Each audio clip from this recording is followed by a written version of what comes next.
cara Allah mengampuni dosa seorang hamba itu ada 5 tahap, 5 tipe. Berapa tipe?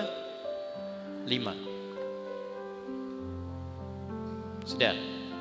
1, dengan memaafkan kesalahan itu. Sifat Allah yang memaafkan kesalahan hamba disebut al-afwu. Ya.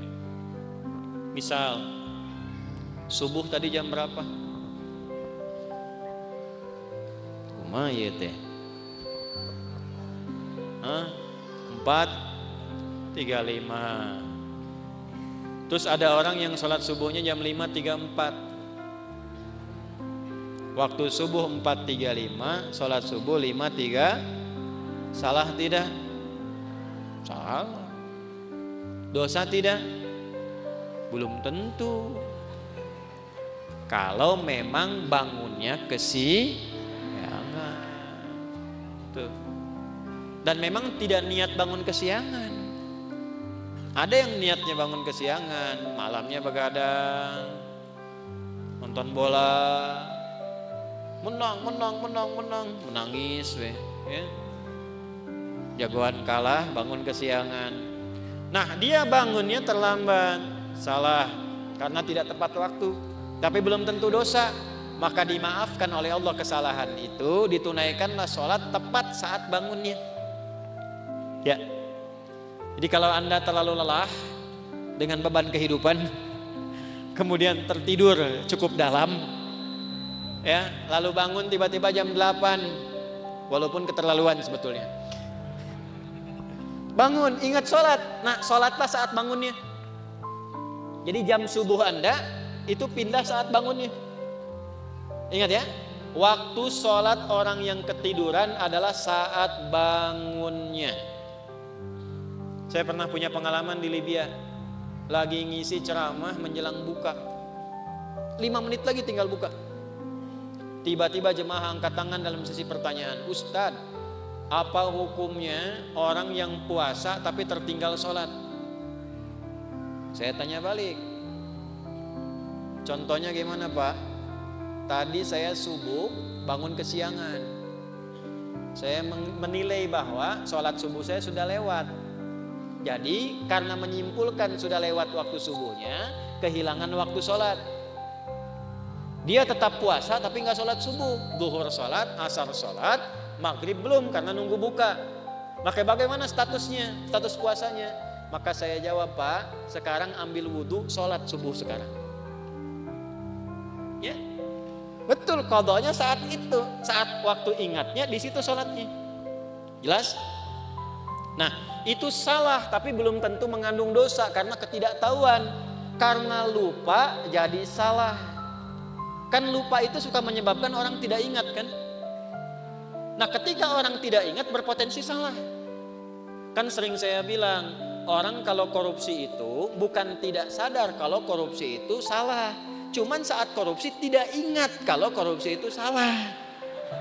Itu, Bu. Hah?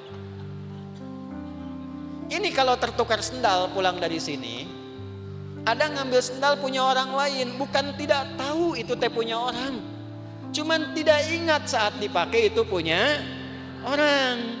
Nah, lupa itu nasya, salah itu akhto'a.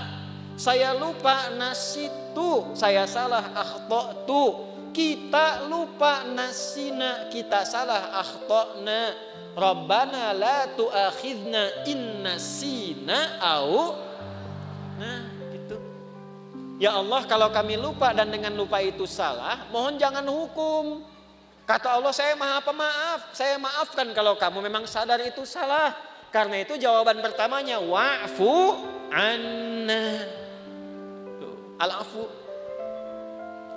Subuh 4:35, salat 5:34. Terlambat karena sengaja, bukan karena tertidur. Nonton, aktivitas begadang, tidak ada perlunya. Udahlah sampai situ aja gitu ya. Tiba-tiba terlambat, salah. Dosa tidak? Iya, karena sengaja berpotensi menunda waktu Sholat. Nah itu ada kesalahan. Kesalahannya disebut apa? Dzambun. Bisa tulis supaya lebih terlihat. Tadi khotoun. Yang ini dzambun. Da. Kapan-kapan nanti saya mungkin rilis video pengajaran untuk spelling huruf hijaiyah itu di 17 tempat.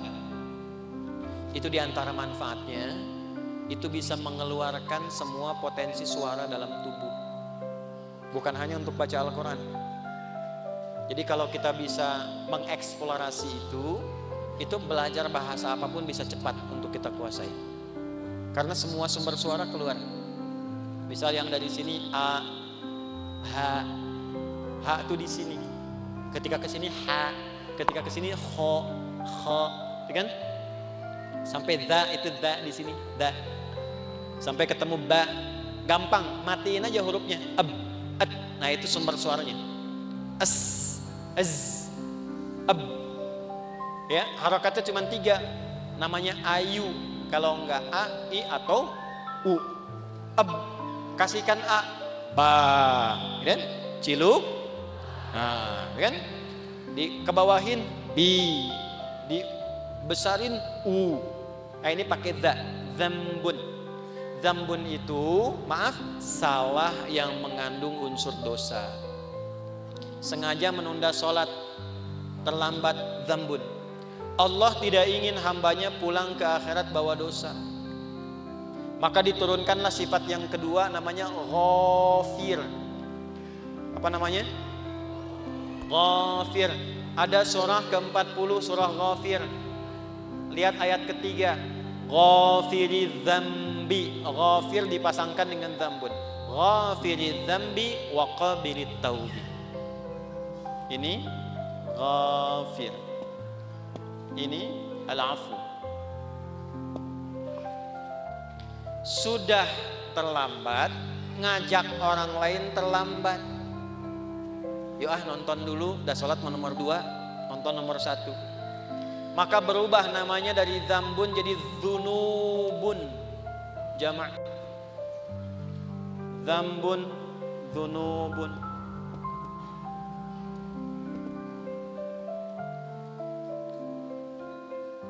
Sudah mencela, merasa paling hebat, merasa paling bagus, terakumulasilah dzunubun. Maka muncul sifat Allah yang ketiga untuk berpotensi menggugurkan itu. Namanya Ghaffarun. Ghaffar. Apa namanya? Di dalam surat apa? Surat Nuh ayat berapa? Ayat 10. Faqultu astaghfiru rabbakum innahu kana ghaffara. Kenapa menggunakan Ghafara tidak Ghafira? Karena umatnya Nabi Nuh sudah terakumulasi kesalahannya. Sudah mengancam Nabi Nuh, sudah nuduh Nabi Nuh, menjelek-jelekan Nabi Nuh, ngusir Nabi Nuh, menantang azab. Maka diturunkanlah kalimatnya bukan Ghafir tapi Ghafar. Sudah terlambat sholatnya, ngajak orang lain gak ke masjid, mencela orang yang ke masjid. Ayo atuh orang nonton heula, dah sholat dah sholat nomor 2 tuh. Izin aku itu ke masjid, ada eta mah soleh wungkul. Nah, paham? Ya. Maka yang keempat ini ditambah ada zalimnya. Namanya dzunubun ma'adzulmi. Dzunubun ma'adzulmi. Dzunub dan zalim. Apa dalilnya? Contoh Quran surah 2 Al-Baqarah ayat berapa? Ayat 114 misalnya. Wa man azlamu zalim.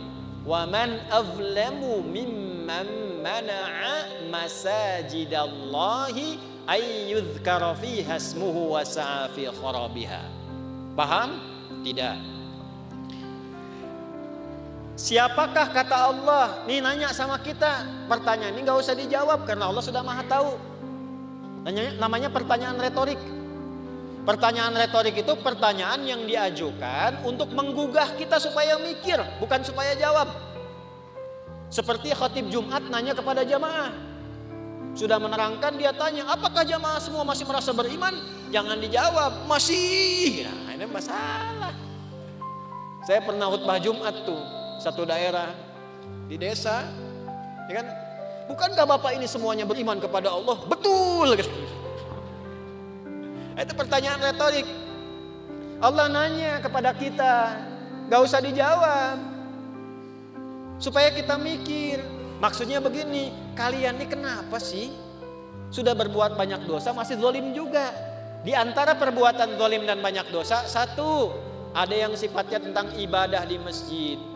Orang yang mencegah orang ke masjid, sengaja menjatuhkan orang supaya keluar dari masjid, memfitnah ulama supaya tidak ada di masjid. Tuh, itu namanya dosa akumulatif plus perbuatan zalim. Syirik, inna syirka la zulmun azim. Syirik masuk kategori ini nih. Syirik itu zalim. Ya. Hati-hati ya, yang kecil yang besar sama saja. 7 dosa besar nomor satunya syirik. Baik langsung atau menggunakan perantara. Langsung mengatakan semua agama sama, menuju pada Tuhan yang sama, cuma caranya beda-beda. Itu syirik lisan. Silakan, saya kalau masalah akidah tegas saya. Menggunakan perantara, pakai dukun, saya langsung saja nih, saya nggak perlu minta maaf. Ya, pakai dukun, menggunakan jasa dukun, menerawang air tuh, kira-kira malaikat ngatur apa enggak nih? Gimana supaya enggak hujan? Bawa panci, bawa apa, tokotok segala rupa itu. Kita itu umat yang sudah diatur dengan syariat, doanya ada. Mau kita minta hujan berhenti, mau dipindahin, mau hujan sudah ada. Lengkap, sanadnya sahih. Minta hujan bahkan ada sholat di istisqa. Mindahin hujan ada, dalilnya di hadis Muslim ada, caranya ada. Semua sudah diatur. Bahkan secara teknologi bisa dilakukan juga, ada rekayasanya juga ada. Nah, ketika menggunakan jasa-jasa, jasa lah gitu, ya, yang tidak diridhai dan ada dosanya, nah ini zalim perbuatannya. Tapi Allah tidak menginginkan dosa itu terbawa sampai meninggal. Itulah rahmannya Allah. Jadi Anda bayangkan Pak, Ibu, Allah saja pada orang yang syirik masih memberikan waktu sampai meninggal supaya tobat dengan rahmatnya. Masa anak Anda yang berbuat sesuatu yang mungkin Anda merasa melecehkan orang tua, Anda memvonis dengan durhaka dan dia mau memperbaiki itu, Anda tidak terima. Allah masih terima. Anda bukan Tuhan, sudah tidak mengakui sebagai anak. Di mana rahmatnya? Ini ya. Coba nanti di ujungnya indah sekali. Maka yang keempat namanya Ghafurun. Apa namanya? Ghafur. Ghafur. Pak Ghafur, nggak boleh cepat marah tuh. Tapi yang kelima, syirik iya, Allah, mencuri iya, menjatuhkan iya, minum juga iya, zina pernah. Dan hebatnya begini, kalau dengar orang berbuat tindakan kriminal maksiat, dia belum mengerjakan, rasanya dia merasa belum komplit. Mana naon wae? Iya. Si itu mah pernah begitu. Oh benar gitu. Orang oge arek lah. Nah, itu berubah yang kelima. Namanya israf. Apa namanya? Israf itu sudah berlebihan. Ada orang berlebihan dalam dosa, semua pengen dicoba. Masih mungkin diampuni gak? Halo? Allah dengan sifat rahmannya masih menurunkan ampunan pada yang demikian kalau dia mau tobat. Inilah yang kelima puncaknya. Ketika Allah ingin mengampuni dengan sifat kelima ini, tidak digunakan al-afu, tidak digunakan turunan dari kata ghafara, baik ghafir, ghafar ataupun ghafur, tapi yang kelima langsung disebutkan rahmatnya. Rahmat. Dengan sifat rahmannya langsung disebutkan kata rahmatnya, rahmat. Dosanya israf.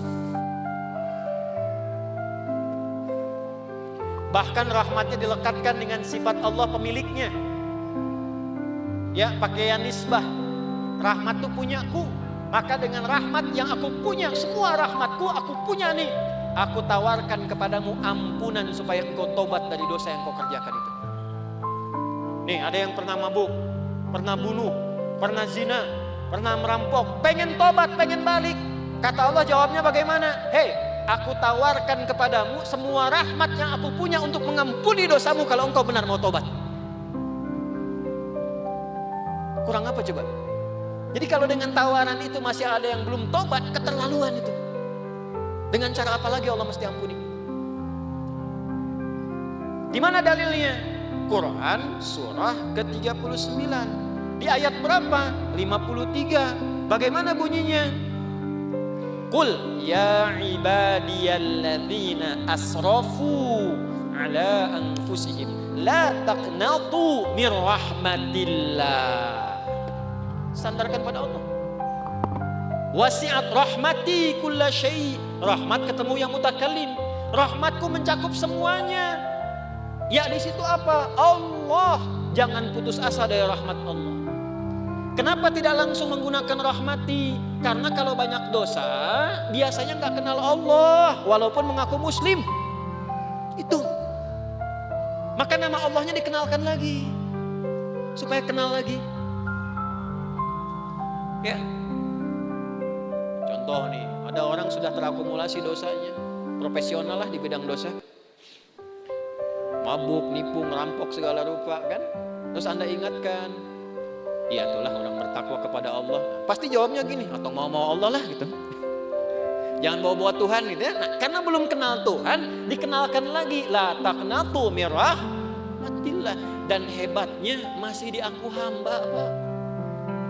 Kul ya Muhammad katakan, ya ibadi, hambaku, masih diaku hamba. Coba ya, ini jangan anak Anda lah, anak umum aja. Ada ibu dan ayah, anaknya begitu durhaka, buruk terhadap citra keluarga. Di luar sudah merampok, sudah membunuh, sudah berzina, merusak nama keluarga. Tiba-tiba pulang ke rumah pengen minta maaf sama bapak dan ibu, diterima nggak? Ayo. Saya tanya nih, kalau bapak ibu mau terima, pertama ketemu senyum atau kecut? Tuh. Marah atau tenang? Nonsia kadieu. Tuh, coba. Nah, inilah pentingnya kita ngaji begini. Ini anak datang pengen taubat, wasilahnya orang tua pengen minta maaf.